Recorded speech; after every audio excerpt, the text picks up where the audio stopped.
पहली बार भारत के इतिहास में लिव इन रिलेशनशिप्स को डिफाइन किया गया है, उन्हें लीगल सैंक्टिटी दी गई है और उन्हें रजिस्टर करने के लिए एक प्रोसीजर जो है वो बताया गया है। जो यूनिफॉर्म सिविल कोड आज उत्तराखंड की असेंबली में पेश किया गया है, उसमें जो लॉ है वो बनाया गया है। इनफैक्ट एक पूरा चैप्टर है लिव इन रिलेशनशिप्स में कि किस तरह आप उन लिव इन रिलेशनशिप्स को रजिस्टर कर सकते हैं। एज पर लॉ अब जो भी लोग उत्तराखंड में रह रहे हैं उनके लिए ऑब्लिगेटरी हो जाएगा ये बताना कि वो लिव इन रिलेशनशिप में हैं या नहीं हैं। ये एक प्रावधान जो है वो इसमें इंट्रोड्यूस किया गया है और बोला गया है कि जो लोग उत्तराखंड के जो लोग बाहर भी रहते हैं वो भी अपने आप को रजिस्टर करवा सकते हैं। सो सबसे बड़ी बात जो इस लॉ के तहत, क्योंकि अभी तक हमने देखा था कि जो बच्चे पैदा होते थे लिव इन रिलेशनशिप्स में या आउट ऑफ वेडलॉक में, उन्हें इलिजिटिमेट करार दिया जाता था। अब नए कानून के तहत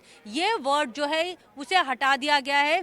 कोई भी बच्चा जो है वो इलिजिटिमेट चाइल्ड नहीं कहलाएगा, सभी बच्चे जो हैं वो लेजिटिमेट चिल्ड्रन कहलाएंगे इस नए कानून के तहत। ये भी बताया गया है कि किस तरह इन्हें जो कैसे जो रिलेशनशिप्स हैं उन्हें रजिस्टर नहीं किया जा सकता। जो आइदर और अगर कोई शख्स अगर कोई पहले से लिव इन रिलेशनशिप में है या फिर उनमें से कोई मैरिड है या फिर कोई माइनर है, क्योंकि अभी तक हमने देखा है कि मैरिजेबल एज जो है वो 21 साल की है, लेकिन लिव इन रिलेशनशिप्स के लिए अगर आप 21 साल से कम है तो जो रजिस्ट्रार है उसकी ड्यूटी होगी दोनों पार्टनर्स के पेरेंट्स को इन्वॉल्व करना और उनको बताना कि ये जो नौजवान है ये लिव इन रिलेशनशिप में जाना चाहते हैं। इसके अलावा प्रोसेस ऑफ रजिस्ट्रेशन भी बताया गया है कि किस तरह से एक रजिस्टर करना होगा। एक ऑनलाइन पोर्टल जो है वो बनाया जाएगा। जब हम सीनियर ऑफिसर से बता रहे थे तो उनका कहना था कि एक ऑनलाइन पोर्टल जो है वो बनाया जाएगा इसके तहत, जिसमें ये रजिस्ट्रेशन जो है वो की जाएगी। ये सुझाव जो है वो सरकार को दिया गया है। साथ में जो एम्पावरमेंट ऑफ रजिस्ट्रार, जो मेंटेनेंस ऑफ रजिस्टर्स को करने की ज़रूरत होगी वो भी इसमें जो है वो डिफाइन किया गया है। साथ में ड्यूटीज़ ऑफ द रजिस्ट्रार, जैसे कि मैंने आपको पहले बताया कि अगर जो 21 साल से कम है रजिस्ट्रार की ड्यूटी होगी उनके पेरेंट्स को बताना। इसके अलावा इस तरह के जो रिकॉर्ड्स हैं उन्हें भी साथ में मेंटेन करना। ऑफेंसेस, पहली बार जो है वो ऑफेंसेस जो हैं वो डिफाइन किए गए हैं। अगर आप इस नए कानून के तहत अपने लिव इन रिलेशनशिप को रजिस्टर नहीं करवाते हैं तो आपको सज़ा भी हो सकती है।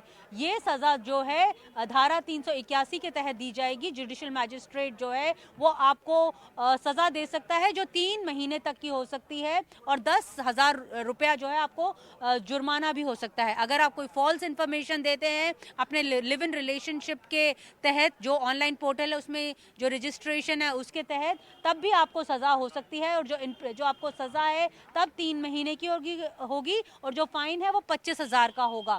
तो ऐसे पूरा का पूरा एक चैप्टर है लिव इन रिलेशनशिप्स के ऊपर। जब हम पूर्व डीजीपी अशोक कुमार से बात कर रहे थे तो उनका कहना था कि अच्छी बात है, क्योंकि हमने अक्सर देखा है कि जो लड़के लड़कियां इस तरह के रिलेशनशिप्स में रहते हैं आगे जाके अगर उनकी बनती नहीं है तो जो केसेस हैं, फर्जी केसेस हैं, दोनों एक दूसरे के ऊपर डालते हैं। लेकिन अगर इस तरह की लॉज जो हैं वो डिफाइंड होंगी, उन्हें लीगल सैंक्टिटी मिली होगी, तो इस तरह के केसेस जो हैं वो सामने नहीं आएंगे। जो लोग इसकी कंसल्टेशन प्रोसेस से जुड़े हुए थे, जब हमने उनसे बात की तो उनका कहना था कि अक्सर ये देखा गया था कि जो महिलाओं के माता पिता थे वो इन रिलेशनशिप्स को लेकर थोड़ा डरे हुए थे। तो उनको समझाया गया कि अगर लीगल सैंक्टिटी इस तरह के रिलेशनशिप को मिल जाती है तो दोनों ही पार्टनर्स के लिए अच्छा होगा। बहरहाल पहली बार भारत के इतिहास में इस तरह का जो कानून है वो लाया जा रहा है। यूसीसी पहला, उत्तराखंड वैसे ही पहला राज्य है, इसके बाद माना जा रहा है कि आसाम और गुजरात भी हो सकता है। अगर यही मॉडल रहा तो ये वाला मॉडल जो है वो आसाम और गुजरात में भी लागू होगा। देहरादून से अपने कैमरा सहयोगी अश्विनी मेहरा के साथ नीता शर्मा, एनडीटीवी इंडिया के लिए।